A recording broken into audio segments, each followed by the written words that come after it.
अस्सलाम वालेकुम जी, कैसे हैं आप सब? उम्मीद करती हूँ आप सब खैरियत से होंगे। जी, बड़ी ईद का मौका हो, सर्दियों का मौसम हो या फिर गरमा-गम नाश्ते का कहीं भी ज़िक्र हो रहा हो और पायों का ज़िक्र ना हो, ऐसा मुमकिन ही नहीं है। आज आपके लिए बड़े के पाई की रेसिपी लेकर आई हूँ, जो चलते हैं अपनी एक नई रेसिपी की तरफ। बिस्मिल्लाहिर्रहमानिर्रहीम। जी, यहाँ पे मैंने अपना पाए ले लिए हैं, 2 पाए हैं जी, मैंने उसको अच्छे से वॉश किया है और वॉश कर लेने के बाद जी यहाँ पे मैं इसमें लौंग शामिल कर दूँगी, 2 किलो लौंग है। पानी भी आप अपने हिसाब से लीजिए, इसमें आपने कितना पानी शामिल करना है।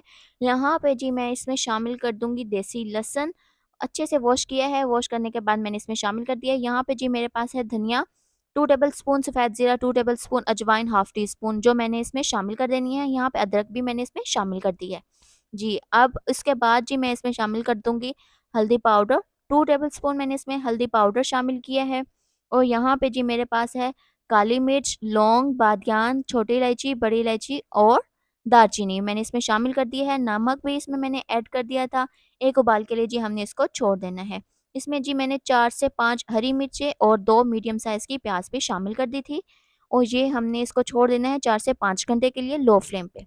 यहाँ पे जी मेरे पास कुछ स्पाइसेस हैं, लाल मिर्च 2 टेबलस्पून और गरम मसाला 2 टेबलस्पून, हल्दी पाउडर 1 एंड हाफ टी-स्पून और सालन मसाला 1 टीस्पून और नमक इसमें जाएगा 1 टेबलस्पून क्योंकि नमक मैंने यखनी में भी शामिल किया था। और जी यहाँ पे मैंने आधा पाव दही ले लिया है, दही के अंदर जी अपने सारे स्पाइसेस हैं वो मैंने इसमें शामिल कर देने हैं और शामिल कर लेने के बाद जी हमने इसको कर लेना है अच्छे से मिक्स।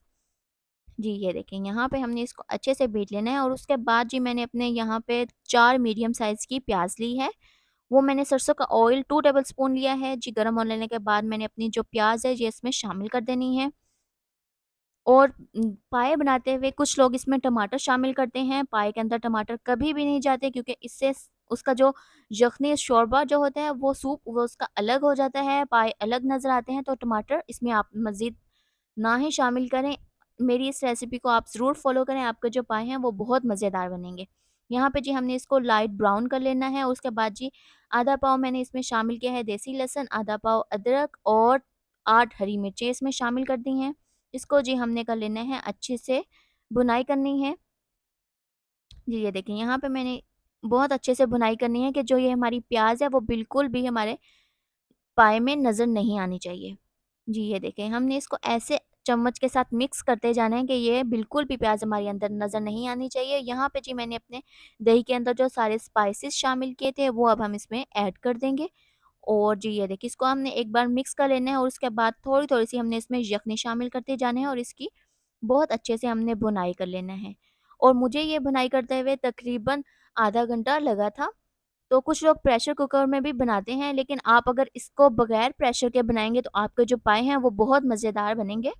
यहाँ पे जी मैंने अपनी यखनी भी शामिल कर दी है। यहाँ पे जी मैंने 2 टेबलस्पून लिया है धनिया पाउडर, उसको हम मिक्स कर लेंगे। धनिया पाउडर जी मैंने बाद में इसलिए मिक्स किया कि हमारे जो पाए हैं वो बहुत ज़्यादा डार्क कलर आ जाता है पहले शामिल करने से। यहाँ पे भुनाई हो चुकी है, यहाँ पे मैंने लौंग और पाए जो हैं वो दोनों ही शामिल कर दिए हैं। अब हम जी थोड़ी-थोड़ी सी इसमें यखनी शामिल करते जाएँगे और इसकी अच्छे से हमने जी भुनाई कर लेनी है। यहाँ पे जी पाए और लौंग डाल लेने के बाद भी मैंने इसको 15 मिनट मज़ीद और भुनाई की थी। इसकी हमने बहुत अच्छे से भुनाई करनी है, वरना टेस्ट जो है ना वो सालन का, पाए का अच्छा नहीं आएगा। यहाँ पे जी मैंने भुना कुटा हुआ सफ़ेद ज़ीरा शामिल कर दिया है और 1 टेबलस्पून जी मैंने इसमें काला ज़ीरा भी ऊपर से शामिल किया। अब जी हम इसको अच्छे से मिक्स कर लेंगे और जी ये देखिए यहाँ पे मैं इसको अच्छे से मिक्स कर रही हूँ और मिक्स कर लेने के बाद यहाँ पे जी मेरी भुनाई भी तकरीबन हो चुकी है। मैं अपनी सारी यखनी जो है वो इसमें शामिल कर दूँगी।